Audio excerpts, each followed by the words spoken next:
Yeah, so I mean, you mentioned lockdown, you mentioned writing throughout lockdown. Obviously, it's been a really weird time for everyone and for musicians in particular. I've heard people say that it's been a really creative time for them, or a really demotivating time, and some people saying it's a bit of both. How personally have you kind of navigated that, or found that it's worked or not worked for you? It's been a really weird one, and I would definitely say it's been a bit of both for me. I've had a lot of stress because to enable touring with Svalbard as much as we did before, I always worked in like temporary 0 hours contract jobs, meaning as soon as lockdown hit, I lost my job. Yeah, It's like I know everyone, so many people's been in the same situation, so I can't feel like too sorry for myself, but it was extremely stressful, and like job seekers benefits didn't come through for 3 months, so I was like really struggling financially. And then I think when you're in that situation and you're selling, pedals, anything you can just to pay the rent, you're not in that creative headspace yeah, at all because you're just trying to survive. But then once things sort of eased down and I did a bit more temp work and started getting a bit more comfortable again, then the creativity started flowing and I did manage to write an album. But I find it comes in waves, and mm, now I've just lost my job again. well, Thanks second lockdown sort of rules, I guess. And yeah, like I am really feeling that wave of discouragement at the moment because tours are being pushed back. Everything is so uncertain to the point where you're sort of going, I hate to be like too down about this, but you go, God, I've sacrificed 10 years of my life for this. I've not got a career to enable me to do this band. And now I kind of feel like that's all been for nothing because, we can't even play shows. And yeah, it's been like, it's a bit of a hard one. absolutely. Like I wish I had the stability and the security now rather than a load of tour passes. Yeah. No, I mean, there are bands at the upper level who can weather this kind of thing in ways that more independent DIY bands like yourself just are really going to struggle with. And no, I'm sorry to hear about your experiences there. It's definitely something I've heard other people say. But it's so personal as well. I feel that you know um, everyone is going through the same thing, but also that it's it doesn't take away from your own experience. I feel that it still feels incredibly difficult and stressful, like you say. Yeah. And I think the hardest part maybe is that we don't know when shows will resume. I mean, so when you've got bookings, I notice confirmed for Arctangent and festivals like that. Are you kind of looking towards those optimistically, or is it sort of very much with the reassurance that if it doesn't go ahead, that you'll be okay? Or what's that process been like? It's been really weird because you obviously make your announcements for the festivals and you want to be Yeah. 100% super excited, but you can't be Mm. because there's no guarantee that it's actually going to happen. So I'm trying to stay optimistic and I'm trying to sort of look forward to the future and when these shows are going to be back on, but I'm also not I'm not banking on them happening next year because I mean, if this whole COVID has taught us anything, it's that, absolutely everything can just sort of be taken away from you. So you don't want to take things for granted anymore. Yeah. And do you find that maybe that gives you a newfound appreciation for certain things as well? Where maybe, I don't know, if you're on the road for long stretches at a time, do you ever start to take it for granted? Whereas now you think, oh, I can't wait to get back out there. And Yeah, I tell you what, I am going to make the most of every show from now on.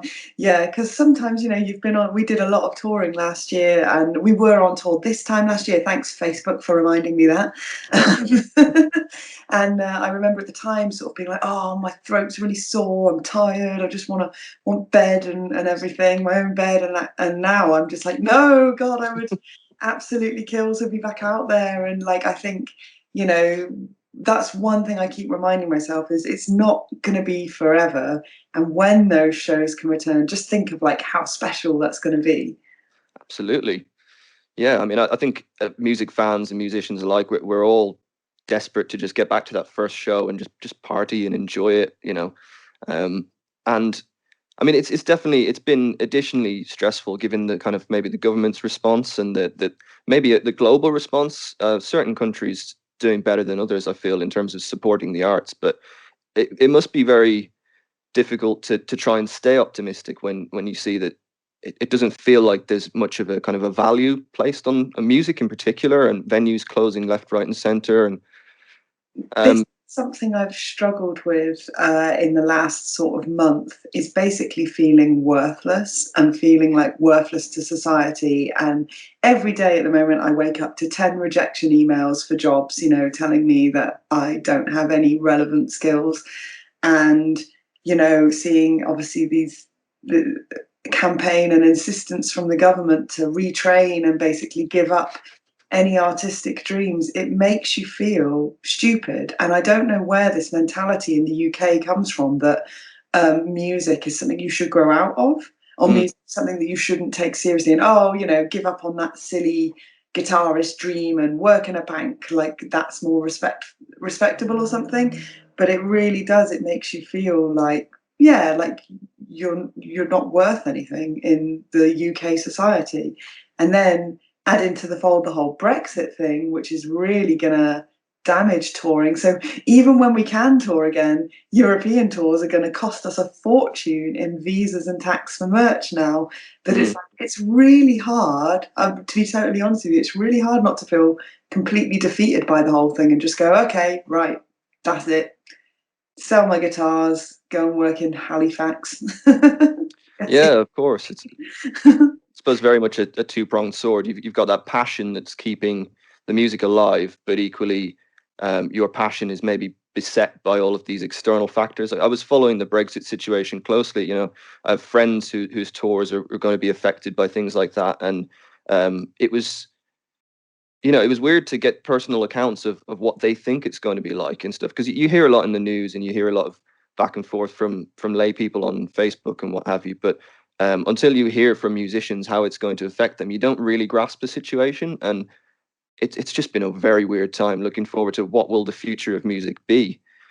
So you know, with that in mind, obviously live streaming and live stream gigs and digital gigs and things like that have become such a sort of thing over the last few months. Me personally, I don't know if there's much of a future in those things, if it could ever, say, replace you know, actual gigs. But as bands, are you all kind of thinking like, well, you know, this might be the future of music, it might mean less gigging, it might mean more online, but obviously not everyone's keen on that. So are those discussions you've had as a band? Or Yeah, we were in the sort of process of figuring out a couple of live streams, because it felt really weird releasing an album and not being able to play an album release show. Because imagine, yeah. that's normally like where you get all your feedback from the album, is people come to the show and hearing the new songs and telling you what they think of them. And like, yeah, it almost felt like the album wasn't out yet because we didn't have that opportunity. So we are going to do some live streams, but me personally, like, I'm not wild on them, because I think the whole thing with a gig is it's that social, it's a community, it's the coming together of people who have passion for the same thing, and that is a kind of just a really positive experience and stuff, and way to meet people and like all sorts of things. And I think I don't really need another excuse to sit in my room in front of a screen on my own. I've already got a million of those, like, Yeah. you know, so I definitely miss the kind of communal aspect of it. I think I've definitely seen some where they've had like a chat down the sides, and I think that can be quite a good thing if it's utilized properly, like so that people can sort of still socialize, because that's the whole point of a gig, is to bring people together, I think. But yeah, we'll sort of see how they go. And also, I think another thing is like bands in general, I mean, I can only speak for us, don't play anywhere near as well as we do on the record when we play live. Like, there's mistakes. That's part of being human and part of, you know, delivering a passionate, energetic performance. But I feel like recording that and under the microscope of a camera and like proper like sound gear to make it all sound clear, I'm like, oh God, we're going to sound rubbish. Like, everyone's going to be sat there watching it and giving it their full attention, which you don't really do in the same way at a show. You're moving, you're getting into it, you're with your friends, kind of thing. So it's going to be interesting. I'm really worried that like we'll do the first stream and people are like, oh my God, Serena can't play. So like Yeah, I think you get a certain amount of liberty with that live as well, because it's so much about the energy of the show, and it's more important that people have a good time, and that you exude that enjoyment. I mean, it might come in the form of really aggressive screaming, but you're still enjoying yourselves, I take it. And Yeah, um, it's so weird. You just don't get that with a live stream. It might be clinically perfect, but it's just such a different energy, and I think not being able to vibe on the crowd as well, and you just must draw so much from that. I've yeah, seen a few where bands are delivering like an arena show, and it's just an empty room, and I mean it's great for what it is, but it just doesn't feel the same. no, So yeah, I mean I look forward to seeing those. I have seen some really really good ones. It's just it's such a different thing that maybe bands' mentalities are just going to change going forward, and is going to be a staple of their career. But separately, you've maybe got the live thing still continues, albeit maybe at a reduced sort of capacity, but hopefully not. But I think for me personally, I'd always rather perform to people than to a camera. of course, You know yeah, what I mean? yeah, absolutely. I hear that. I think that's what most people would prefer. Yeah.